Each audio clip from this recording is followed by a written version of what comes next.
తెలియదండి, మేము అది కాదండి, మేము ఇదేనండి అని చెప్పుకొని రాయించుకున్నావు అనుకో, అక్కడే నీ పిలుపుని పోగొట్టుకున్నట్టే, అక్కడే నీ విశ్వాసం పోగొట్టుకున్నట్టే, అక్కడే నువ్వు విశ్వాస భ్రష్టుడివి భ్రష్టురాలు అయిపోయినట్టే. దేవుడు నీ దగ్గర ఉండడు, దేవుడు నిన్ను ఇంకా పిలవడు, దేవుడు నిన్ను ఇంకా అంగీకరించడు. అది గుర్తుపెట్టుకో. అందుకనే దేవుని కోసం మనము విశ్వాసం కలిగి నీతిగా జీవించాలి, యథార్థంగా జీవించాలి. ఆయన కోసం నిలబడాలి, అవసరమైతే ఆయన కోసం నిలబడాలి. నీ విశ్వాసం నీకు అద్భుతాలు చేసి చూపిస్తుంది. అన్ని వదులుకొని వచ్చిన అబ్రహాంను ఆస్తికర్తగా చేసిన విశ్వాసం.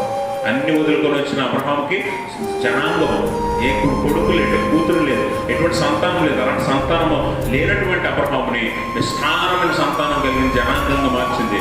అబ్రహాము విశ్వాసులకు తండ్రిని చేసింది, మూల పురుషుడిని చేసింది, దేవుడికి స్నేహితుడిని చేసింది. విశ్వాసమే.